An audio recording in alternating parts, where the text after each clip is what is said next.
Assalamualaikum warahmatullahi wabarakatuh. Alhamdulillah wassalatu wassalamu ala Rasulillah. Segala puji dan puja kehadirat Allah Subhanahu wa taala, juga salawat dan taslim kepada Nabi besar Muhammad sallallahu ala alihi wa sahbihi wasallam. Kita akan melanjutkan bahasan dosa-dosa besar. Semoga Allah Subhanahu wa taala selamatkan kita dari itu. Dan kita masuk insyaallah malam ini dosa besar ke-122. Tentang masalah berdusta dalam mimpi. Saudaraku seiman, kita tahu bersama-sama dan kita tentu pernah lalui dalam hidup kita. Bahkan mungkin sering sekali kita mimpi.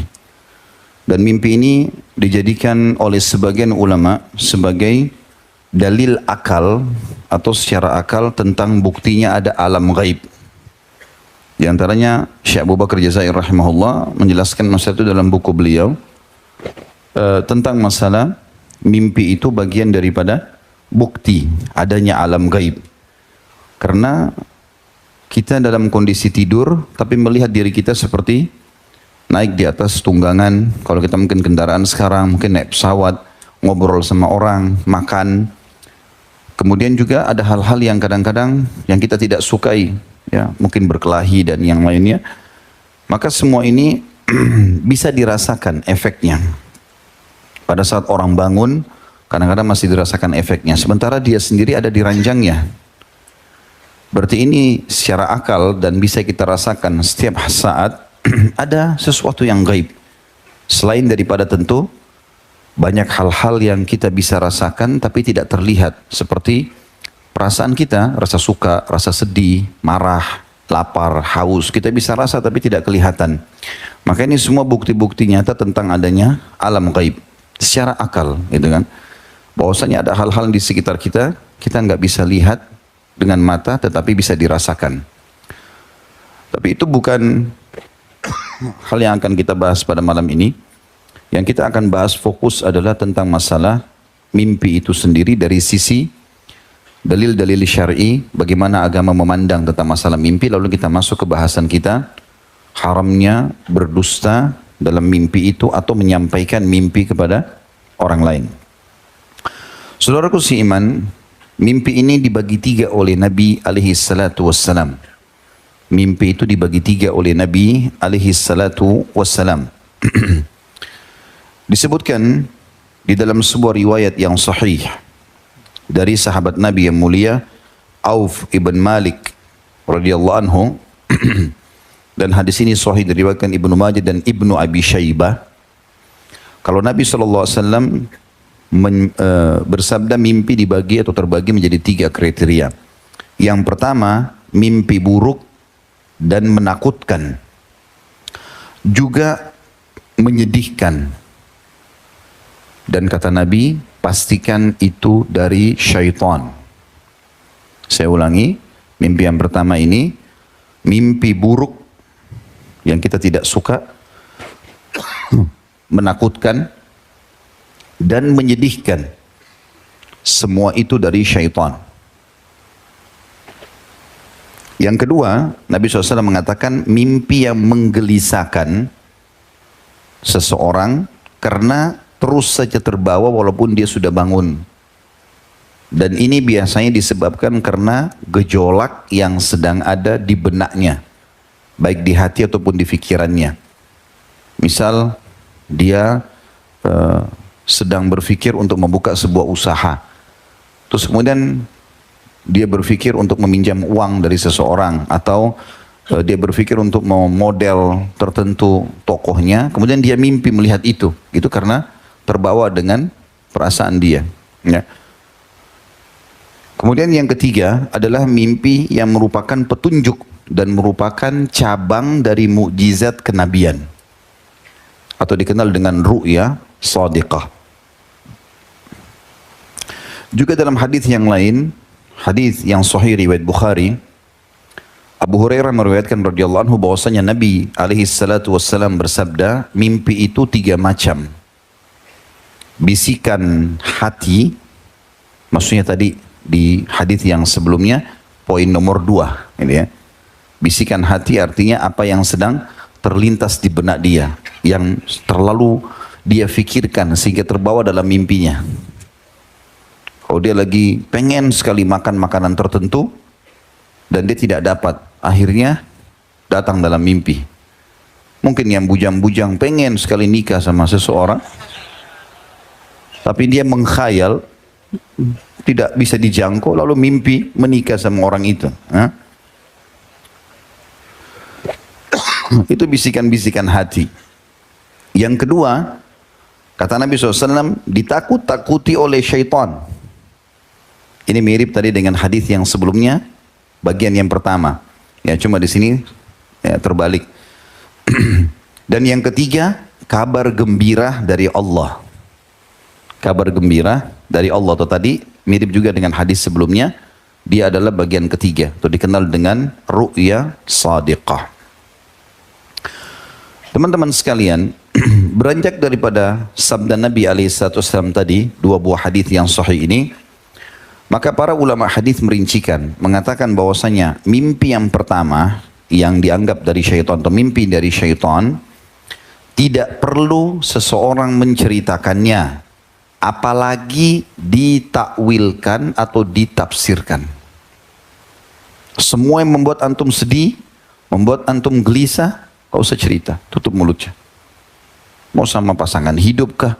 Mau sama teman di kantor, mau sama sahabat, tidak usah diceritain. Nanti kita sebutkan bagaimana tipsnya supaya tidak berpengaruh mimpi itu pada kita. Sebagaimana riwayat Jabir radhiyallahu anhu dalam hadis yang sahih, hadis ini riwayatkan Imam Muslim, bahwasanya seseorang laki-laki pernah datang kepada baginda Nabi alaihi salatu wassalam.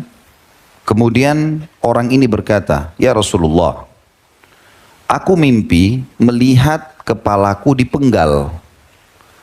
Lalu kemudian kepalaku itu menggelinding dengan cepat dan aku berusaha mengejarnya untuk memegangnya. Apa yang dimaksud dengan itu ya Rasulullah?"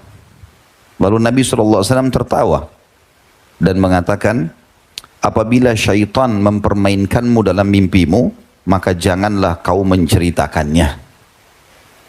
Dan kata Jabir radhiyallahu anhu, setelah itu saya pernah mendengar Nabi SAW sampaikan di atas mimbar, bila seseorang di antara kalian dipermainkan oleh syaitan dalam mimpinya, maka janganlah dia ceritakan. Jadi apapun sifatnya, kalau sedih segala macam, tidak perlu sama sekali ceritakan. Tipsnya supaya mimpi itu tidak berpengaruh pada kita, yang merupakan gangguan syaitan tadi, cukup banyak riwayat yang menjelaskan, tapi saya sebutkan dulu poin-poinnya. Yang pertama, begitu antum mimpi buruk, mimpi jatuh dari jurang, mimpi digigit hewan, atau yang sejenisnya, antum mimpi ya apalah yang menyedihkan, berpisah dengan pasangan, padahal sebenarnya antum tidak ada apa-apa, dan segala macam hal sehingga antum merasa sedih, terbebani, atau antum melihat pasangan antum selingkuh, padahal sebenarnya tidak, syaitan permainkan. Maka poin pertama, pada saat bangun baca isti'adzah 3 kali, 1 kali, meludah ke sebelah kiri 3 kali, a'udzubillahi minasyaitonirrajim, lalu tiup ke sebelah kiri, ditiup ya, ditiup, bukan meludah besar ya, sehingga nanti pasangan antum kena, nanti marah dia. Yang kedua, memohon kepada Allah agar dilindungi dari keburukannya ya. Walaupun isti'adzah sudah mewakili poin kedua ini, nanti kita akan dengarkan hadisnya. Kemudian yang ketiga, jangan diceritakan pada orang-orang, termasuk pasangan hidup kita. Suami istri pun tidak usah cerita. Kapan itu menyedihkan, kapan itu mengganggu hubungan rumah tangga, kapan itu memberikan, bahkan seringkali ada suami istri mereka tidak ada apa-apa, tapi salah satunya dimimpikan menikah sama orang lain, bercerai, ribut. Atau kadang-kadang ada juga orang mimpi sosok orang soleh, tapi dia mimpi orang itu malah menjadi penjahat. Ya. Permainan syaitan. Dan banyak contoh yang ulama sebutkan dalam masalah ini. Sesuatu tidak masuk di akal, selesai. Ya. Itu sesuai dengan hadis Nabi SAW, apabila kalian bermimpi buruk, apabila kalian mengalami mimpi buruk, kata Nabi SAW, hendaklah meludah ke sebelah kiri 3 kali dan memohon perlindungan kepada Allah dari kejahatan syaitan dan dampak buruk mimpi tersebut. Kemudian jangan ceritakan kepada orang lain mimpi itu, atau jangan ceritakan mimpi tersebut pada siapapun. Maka mimpi itu, kalau dia lakukan 3 hal tadi, baca isti'adzah, meludah sebelah kiri 3 kali, tidak ceritakan sama orang, maka dampak buruk mimpi tersebut tidak akan mengganggunya, atau maka mimpi itu tidak akan memberi dampak buruk kepadanya. Hadis riwayat Bukhari Muslim, hadis sahih ini. Dan Imam Nawawi rahimahullah berkata, terkadang ada orang yang menafsirkan mimpi itu dengan tafsir buruk. Ya, jadi makanya antum tidak boleh cerita kepada sembarang orang. Apalagi kalau itu mimpi tadi yang buruk, yang menyedihkan, yang tidak enak. Karena kalau kita cerita sama orang, Imam Nawawi mengatakan dalam syarah Sahih Muslim, menjelaskan hadis Nabi SAW ini, di jilid 15 halaman 18, ya, terkadang ada orang menafsirkan mimpi itu dengan tafsir buruk, sebagaimana yang digambarkan dalam mimpi itu. Misalnya orang pincang, apalah jatuh, cerai, lalu dia bicara sembarangan sama orang, sehingga orang itu mulai menafsirkan. Nanti kita akan jelaskan ya, bukan tidak boleh menafsirkan mimpi, tapi harus ahlinya. Tidak boleh sembarangan orang. Kapan dia bilang, oh sepertinya begini, bisa terjadi itu dengan takdir Allah Subhanahu Wa Taala. Ini Imam Nawawi mengatakan, terkadang ada orang yang menafsirkan mimpi itu dengan tafsir buruk, sebagaimana yang digambarkan dalam mimpi itu. Meskipun masih banyak kemungkinan, masih bisa terjadi yang lain, tapi orang ini sok tahu lalu dia menafsirkannya karena diceritakan oleh temannya. Tafsir buruk itu terjadi dengan takdir Allah Ta'ala, karena mimpi yang dialami seseorang ibarat sesuatu yang terbang. Artinya, ketika mimpi itu memiliki 2 kemungkinan makna, kemudian ditafsirkan pada salah satu maknanya, maka akan terjadi sesuai yang mendekati sifat tersebut. Oleh karena itu tadi kita dilarang untuk menceritakan. Ya. Dan tadi sudah kita jelaskan bagaimana seorang sahabat yang menggambarkan kepalanya terputus. Ya. Kalau kita tidak faham riwayat ini teman-teman sekalian, maka kita akan berpikir negatif. Oh, kepala saya dipenggal, apakah saya akan dibunuh orang? Bisa berpikiran begitu. Tapi ternyata Nabi SAW menganggap itu permainan syaitan. Sementara mimpi yang kedua, tadi itu mimpi yang pertama ya. Mimpi yang kedua adalah mimpi yang tadi bisikan hati maksudnya. Kita berbicara riwayat pertama yang saya sebutkan. Kalau di riwayat kedua ini disebutkan kriteria yang pertama. Yang bisikan-bisikan hati, yang kita cenderung mau makan, kita cenderung suka sama orang. Masuk dalamnya masalah ini biasanya mimpi junub ya. Terlalu suka sama seseorang berlebihan, akhirnya dia mimpi biologis di situ. Bahkan kadang-kadang ada orang bangga, dia bilang, ya paling tidak mimpinya. Kenapa antum ketawa? Pernah ngalami? Maka ia juga melakukan hal yang sama, seperti poin pertama tadi. Dia baca isti'adzah, dia meludah 3 kali sebelah kiri, kemudian dia tidak menceritakan kepada orang lain, sebagaimana hadis Nabi SAW. Kemudian yang ketiga, mimpi yang ketiga adalah ru'ya sadiqah tadi ya. Mimpi yang benar, yang datangnya dari Allah Subhanahu Wa Taala. Nah ini berbeda hukumnya. Misal semua yang menggembirakan, seperti misalnya, dan tidak ada kemaksiatan ya, dalam arti kata gembira di sini memang menggembirakan positif, seperti antum melihat mengunjungi atau tawaf di Ka'bah, masuk ke surga, ya, ikut berjihad, ya, atau sedang sholat berjamaah, atau mimpi mengisi pengajian atau hadir di pengajian, semua itu masuk dalam ru'ya sadiqah. Mimpi yang benar. Dan ini masuk dalam sabda Nabi SAW tentang masalah ru'ya sadiqah. Banyak sekali hadisnya, di antaranya Nabi SAW mengatakan mimpi yang benar atau ru'ya shadiqah adalah bagian cabang dari 46 cabang mukjizat kenabian. Hadis Bukhari. Riwayat yang lain, mimpi yang benar dari orang beriman yang menggembirakan dia, dalam arti kata di dalam mimpi itu dia gembira karena dia melakukan ketaatan kepada Allah, apapun sifatnya, ya, maka itu bagian daripada 70 cabang mukjizat kenabian. Artinya Nabi sudah tidak ada, tapi seringkali Allah memberikan informasi dari mimpi orang-orang yang beriman ini. Ya. Ini banyak contohnya, seperti misalnya mimpi sahabat Nabi dulu yang bernama Abdullah pada saat awal Nabi SAW hijrah ke Madinah, kemudian muslimin belum memiliki azan, ya. Belum ada azan sholat waktu itu. Dan ini terjadi tahun kedua Hijriah sebelum perang Badr. Maka pada saat itu Nabi SAW menyuruh para sahabat, coba cari sesuatu yang kita bisa jadikan sebagai simbol untuk datang sholat. Ada yang berpikir untuk pakai trompetnya orang Yahudi, ada yang terpikir untuk memakai loncengnya Nasrani, ada macam-macam. Rencananya hari itu mereka menyebar mencari, besok mereka masing-masing menawarkan kepada Nabi SAW. Rupanya Abdullah ini mimpi. Dia tidur, dia mimpi, dia melihat ada orang jalan bawa lonceng. Kemudian dia bertanya, ya, maukah kau jual lonceng itu untukku dalam mimpi? Kemudian orang itu pun berkata, untuk apa? Dia mengatakan, kami mau gunakan untuk panggilan sholat kami. Lalu orang itu berkata, maukah kau saya tunjukkan lebih baik daripada lonceng ini? Kata dia, tentu saja. Lalu orang itu mengajarkan lafaz azan. Seperti yang sudah kita tahu, Allah Akbar, sampai la ilaha illallah. Setelah itu, dia bangun lalu dia datang kepada Nabi SAW. Ya Rasulullah, saya mimpi begini. Maka Nabi SAW mengatakan, mimpimu baik. Tapi ajarkanlah azan itu, lafaz-lafaz itu kepada Bilal, karena dia suaranya lebih bagus dari suaramu. Ya.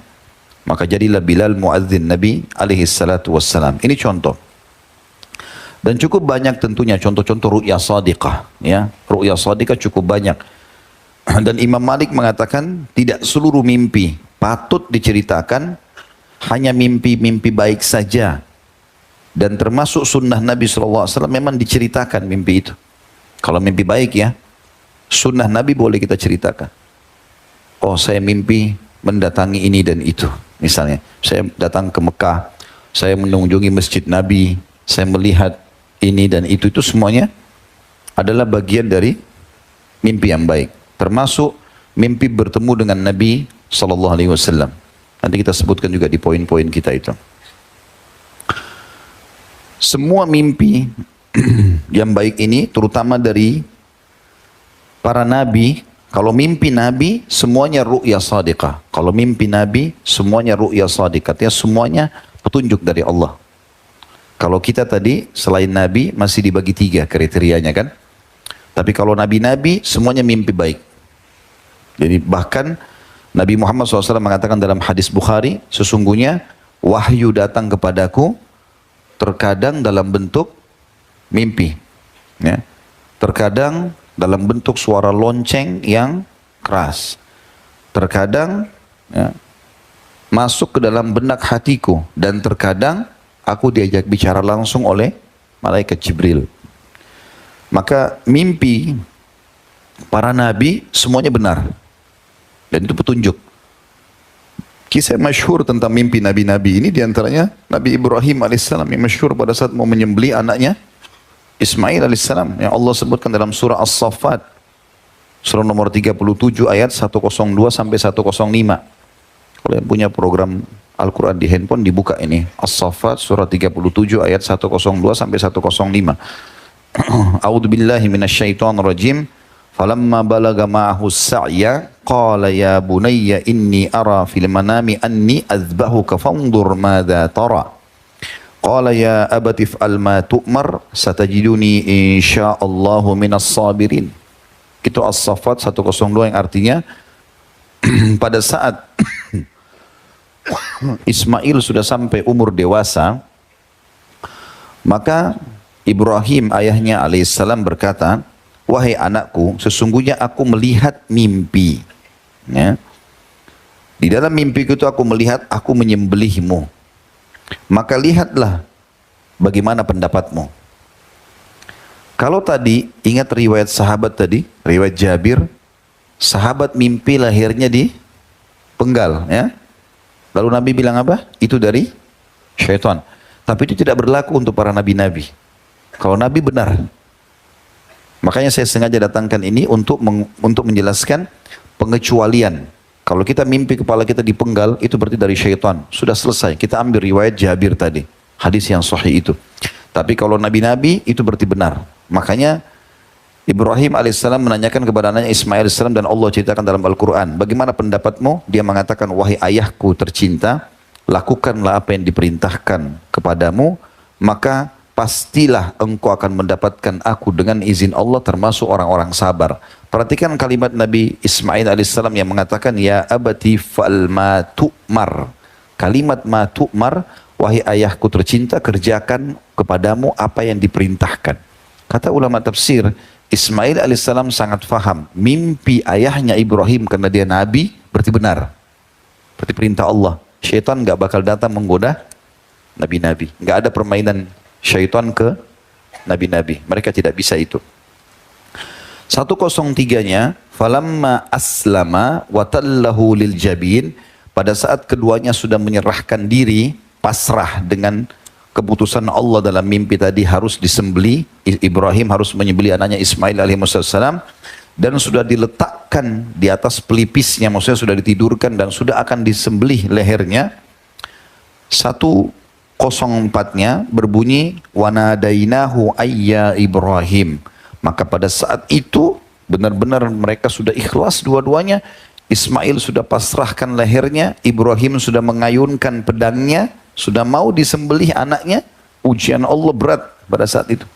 Jadi bukan cuma sekedar baru niat lalu Allah sudah beritahukan kalau itu hanya cobaan, enggak. Sampai betul-betul Ismail dan Ibrahim sudah dua-dua pasrah. Falamma aslama, nyerahkan diri sudah. Watallahu lil jamin, sudah diletakkan dan akan disembelih. Maka kami memanggil, wahai Ibrahim. 105-nya, qad saddaqtar ru'ya. Garis bawahi kalimat ru'ya. Qad saddaqtar ru'ya inna kadzalika najzil muhsinin. Wahai Ibrahim, engkau telah mempercayai mimpi itu, ya? Maka kamu atau begitulah kami membalas orang-orang yang berbuat kebaikan. Jadi ini salah satu contoh ru'ya sadiqah para nabi-nabi yang benar dan disebutkan dalam Al-Quran. Begitu juga yang masyhur kisah Nabi Yusuf alaihissalam, ya, dalam surah Yusuf, yang dia mengatakan dalam surah Yusuf, wahai ayahku, aku melihat 11 bintang, bulan dan matahari sujud kepada aku. Ya. Maka pada saat itu Yakub alaihissalam, ayahnya Yusuf alaihissalam, menakwilkan mimpi itu sambil mengatakan, jangan pernah kau ceritakan itu pada saudara-saudaramu. Ya. Lalu ditakwilkanlah, dalam sebuah riwayat dijelaskan kalau 11 orang itu adalah saudara-saudaranya Nabi Yusuf alaihissalam. Bulan adalah ibunya, matahari adalah ayahnya. Ya, kan? Tapi ini juga disebutkan, intinya ada mimpi. Dan itu kita sudah tahu, ada surah Yusuf menjelaskan masalah itu. Ya. Kemudian juga mimpi Nabi alaihissalam, banyak sekali. Banyak mimpi Nabi SAW, seringkali beliau mimpi. Bahkan salah satu tradisi Nabi SAW, beliau seringkali habis sholat subuh, pasti bertanya kepada sahabat-sahabat, ada enggak seseorang dan terdengar yang mimpi semalam? Ditanya. Kalau ada sahabat yang ceritakan, ya Rasulullah saya mimpi begini, Nabi takwilkan. Tapi kalau dari syaitan, kayak tadi sahabat, Nabi bilang itu permainan syaitan. Ya. Cuma memang Nabi SAW memang ahlinya di situ. Memang beliau mendapatkan wahyu untuk menakwilkannya. Ya. Contoh misalnya mimpi Nabi SAW adalah pada saat akan terjadi perang Uhud. Waktu pasukan Quraisy keluar 3.000 orang dari Mekah menuju ke Madinah dan sudah dekat dengan pintu gerbang Madinah, maka Nabi SAW merembukkan, bermusyawarah dengan para sahabat apa yang harus kita lakukan.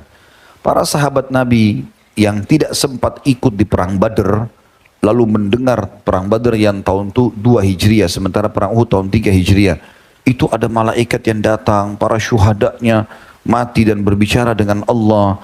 Pemimpin-pemimpin Quraisy banyak yang terbunuh. Mereka yang tidak sempat hadir di Badar, semangat, ya Rasulullah, kita keluar saja, lawan mereka. Apalagi kami nggak punya peluang kemarin di Badar.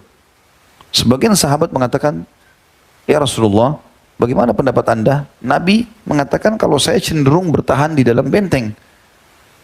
Kalau dalam benteng maka otomatis musuh mudah dihadapi, karena benteng-benteng zaman dulu tuh tinggi 10-15 meter bahkan lebih, lalu dilumurin dengan minyak sehingga musuh nggak mudah untuk naik.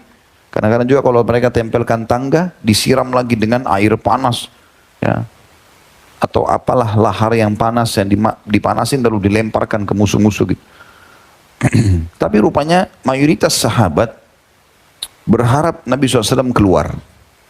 Maka Nabi pun berdiri masuk ke rumahnya alaihissalam, lalu beliau pakai baju perang. Rupanya beberapa sahabat diantaranya Hamzah dan yang lainnya radhiyallahu anhum majma'in, itu lalu berkata, sepertinya kita terlalu memaksakan pendapat kepada Nabi SAW. Terlalu maksain pendapat. Sekarang kita ke rumahnya Nabi saja, kemudian kita bilang aja sama Nabi. Gitu. Kita bilang sama Nabi, gak apa-apa dia bertahan di Madinah aja. Mereka tunggu, begitu Nabi SAW keluar, sudah dengan pakai topi besi, baju besi, sudah dengan perisai, dengan pedang. Lalu mereka mengatakan, ya Rasulullah, sepertinya kami memaksakan pendapat pada Anda. Kalau Anda mau bertahan di Madinah silahkan.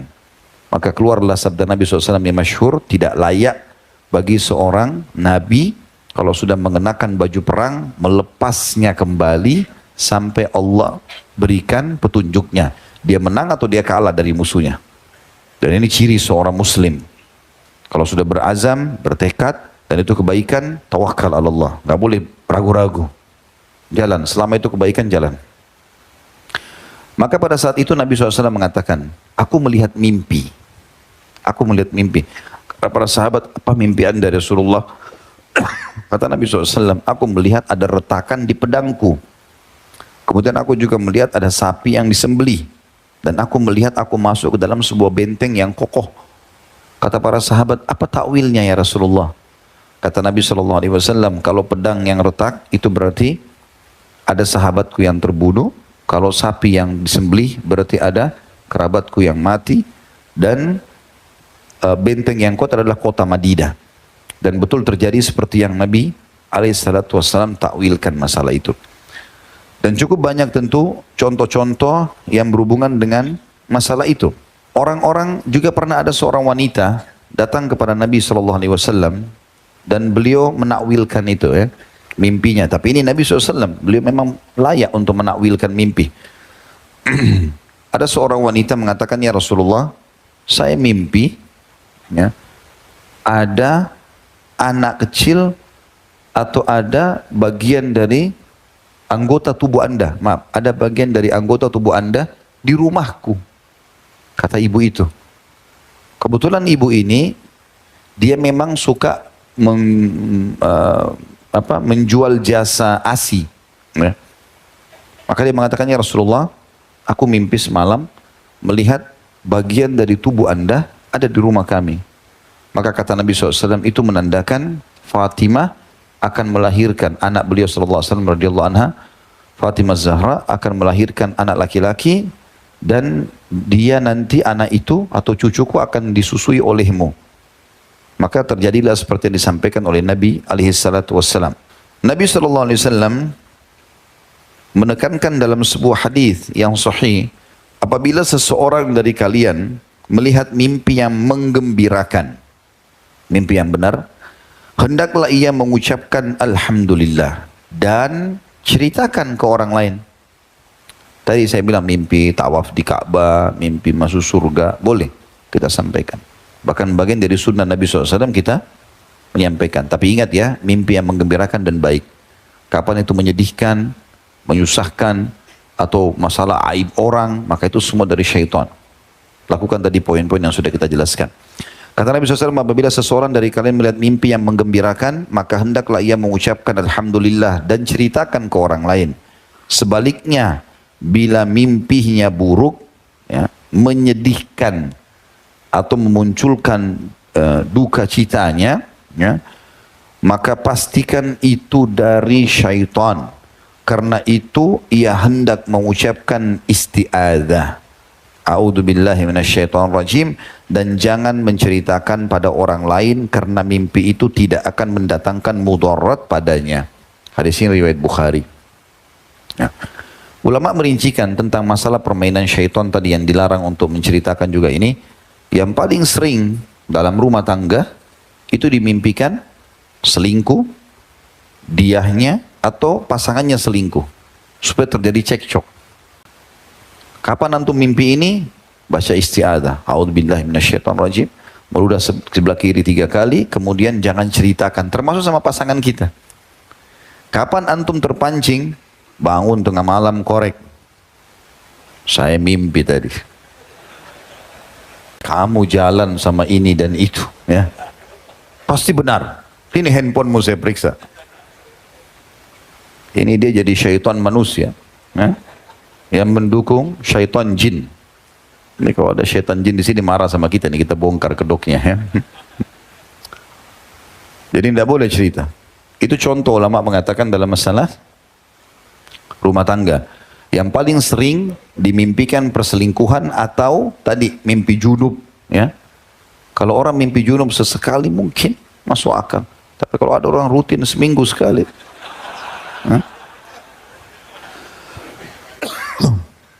ini tanda tanya ini. Maka itu contoh. Begitu juga ulama memberikan contoh dalam rumah tangga ini, kalau ada wanita muslimah hamil. Kadang-kadang syaitan bermain memimpikan bayinya keluar. Atau bayinya hilang. Padahal sebenarnya tidak ada. Selama itu tidak terjadi real di depan mata kita, berarti permainan syaitan. Karena itu menyedihkan kan? Sehingga kalau dia sedih, betul-betul berpengaruh pada janinnya. Itu juga contoh dalam persahabatan. Untuk merusak ukhuwah Islamiyah, dibuatlah mimpi macam-macam oleh syaitan ini. Dimimpikan temannya mencuri barangnya, dimimpikan temannya selingkuh dengan pasangannya, dimimpikan ini dan itu. Ini semua syaitan. Dan jangan ceritakan sama teman kita, jangan ceritakan sama pasangan kita. Itu contoh-contoh, ya. Dan cukup banyak contoh dalam masalah ini. Kita teman-teman akan masuk sekarang ke poin juga tentang khusus, ya, bagian dari bahasan kita, mimpi Nabi Muhammad SAW. Ini sangat berhubungan dengan masalah bahasan kita. Ada sebuah hadis Bukhari, ada sebuah hadis Bukhari yang menjelaskan tentang masalah itu. Kata Nabi SAW melalui Abu Hurairah radhiyallahu anhu, "Wa man ra'ani fil manam faqad ra'ani haqqa," atau haqqan, "fa inna syaitana la yatamatsalu fi surati wa man kadzaba alayya muta'ammidan falyatabawwa maq'adahu minan nar." Abu Hurairah berkata dalam hadis Bukhari Muslim ini, Nabi SAW bersabda, "Barang siapa yang melihatku dalam mimpinya, maka sungguh ia telah melihatku secara benar. Sesungguhnya syaitan tidak bisa menyerupai bentukku. Barang siapa yang berdusta atasku secara sengaja, maka ia telah mengambil tempat duduknya dalam neraka." Dalam hadis ini ada beberapa penjelasan yang perlu tidak diberatkan dulu. Seseorang yang melihat Rasulullah SAW dalam mimpi, maka sungguhnya ia benar-benar telah melihatnya. Tapi dengan syarat, apabila ciri-ciri sifat fisik Nabi SAW yang telah tersebutkan dalam riwayat-riwayat yang sahih, juga sudah dirincikan oleh para ulama, sama. Ya. Hal itu pertanda bahwasanya dia memang melihat Nabi SAW. Sebagaimana seringkali disebutkan, ada beberapa sahabat seperti Anas bin Malik, Jabir bin Abdullah, beberapa sahabat-sahabat mengatakan waktu Nabi SAW sudah meninggal seringkali melihat dalam mimpi. Termasuk kisah Uthman bin Affan radhiyallahu anhu pada saat beliau mau dibunuh, ya. Di akhir hidupnya lagi baca Quran, itu dia lagi puasa radhiyallahu anhu, malam harinya dia mimpi. Kalau Nabi SAW mengatakan, "Hai Uthman, bersabarlah karena engkau akan berbuka puasa bersama kami." Jadi dia melihat Nabi SAW datang dan berbicara dengan Utsman bin Affan. Maka sebelum azan maghrib, habis asar, datanglah para orang-orang yang tidak benar ini lalu memukul, ya entah siapa yang membunuh Utsman, karena di zaman itu saja masih tanda tanya siapa yang tepatnya membunuh, dan para sahabat belum menemukan siapa pelaku yang langsungnya karena banyaknya orang yang masuk ke rumah pada saat itu. Maka terbunuhlah radhiyallahu anhu, dan darahnya tertumpah di Al-Quran yang beliau pegang pas di ayat fasayakfikahumullah, yang artinya Allah akan membalas kalian. Tapi contohnya di sini adalah para sahabat mimpi. Begitu juga dengan para tabi'in, dinukil mereka ada yang mimpi. Ibnu Hajar juga menyebutkan sebuah riwayat yang dengan sanad sahih dari Ibnu Sirin. Apabila ada seseorang mengisahkan kepadanya bahwa ia melihat Nabi SAW dalam mimpi, maka Ibnu Sirin berkata, sebutkanlah padaku ciri-ciri sifat yang engkau lihat tersebut. Jadi kalau ada orang datang kepada Muhammad bin Sirin, ini ahli takwil mimpinya tabi'in. Jadi kalau dalam takbir mimpi nggak ada yang mengalahkan beliau. Maka kalau ada orang bilang, saya mimpi lihat Rasulullah SAW, maka beliau tanya, coba sebutkan ciri-cirinya. Jika orang tersebut menyebutkan sifat yang tidak dikenal oleh Ibnu Sirin, maka Ibnu Sirin berkata, sesungguhnya engkau tidak melihatnya. Ya.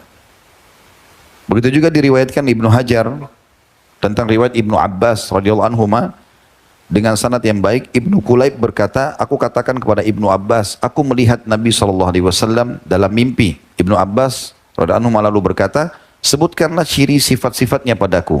Lalu Ibnu Kulaib berkata, aku sebutkan Hasan bin Ali, lalu aku serupakan dengannya. Maka Ibnu Abbas mengatakan, benar engkau telah melihatnya. Karena yang paling mirip dengan Nabi SAW adalah Hasan, cucunya radhiyallahu anhu.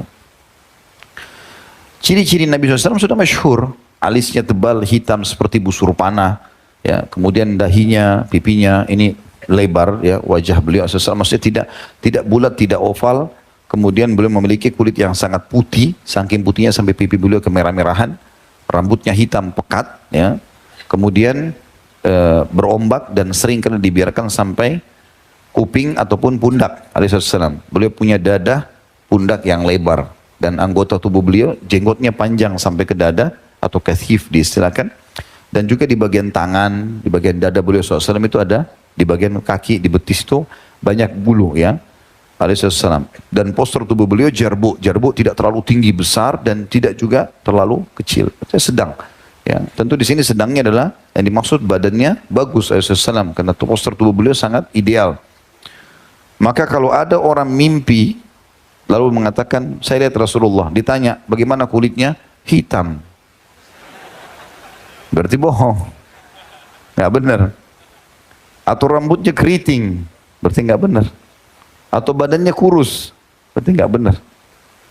Termasuk sebagian ulama mengatakan makna dari sabda Nabi SAW ini, siapa yang melihatku, makna melihatku melihat utuh.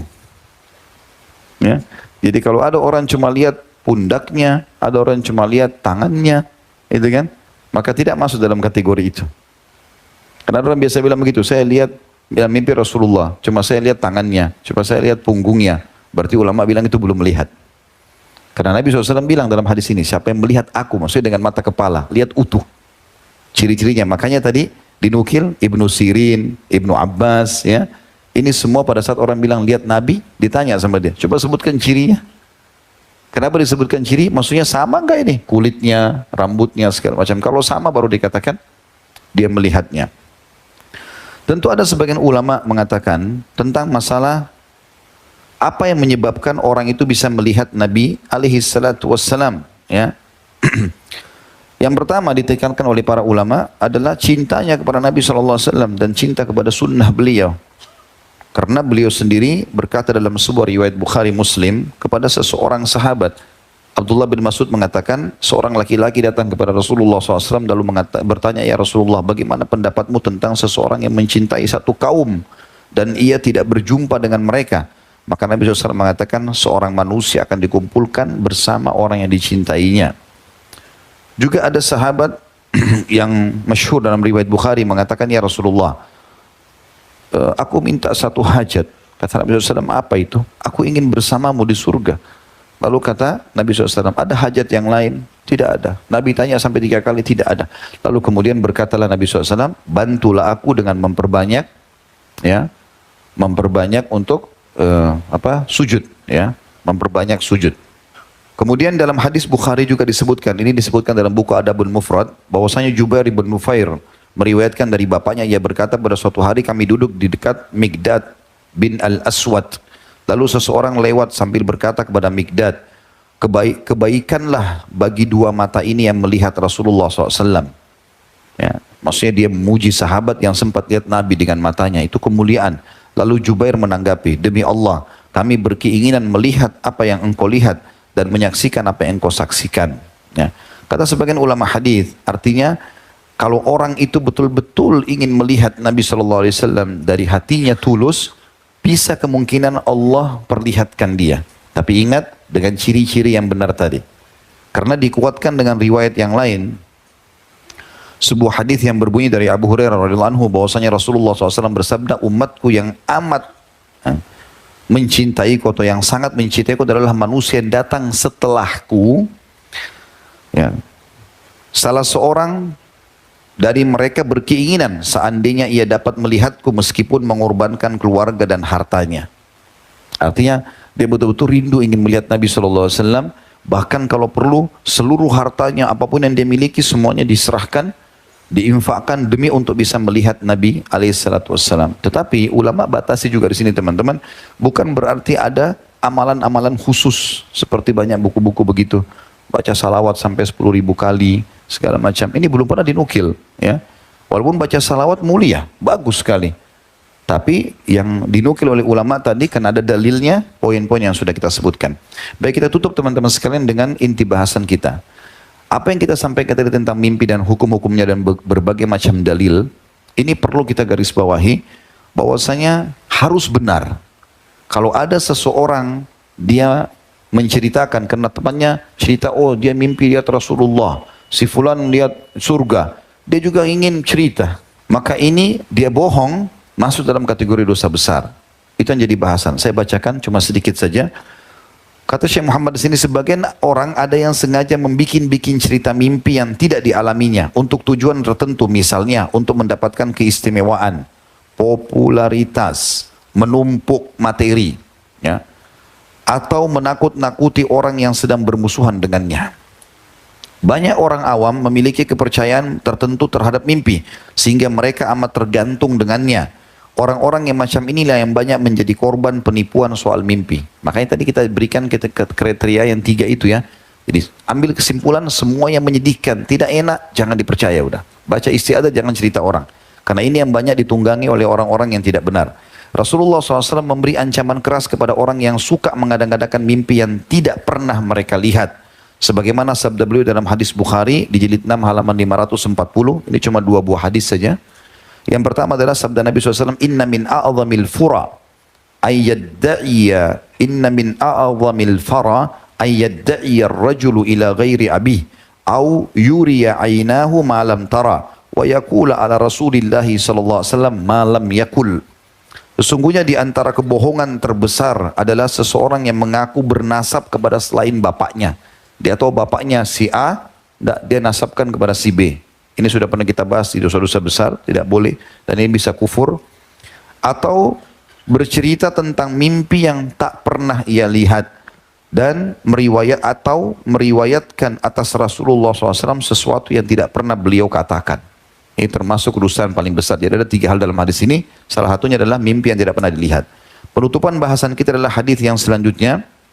Riwayat Imam Bukhari jilid 12 halaman 427, kata baginda Nabi SAW, man tahallama bihulmin lam yarahu kullifa an ya'kida baina sya'iratain walan yaf'al.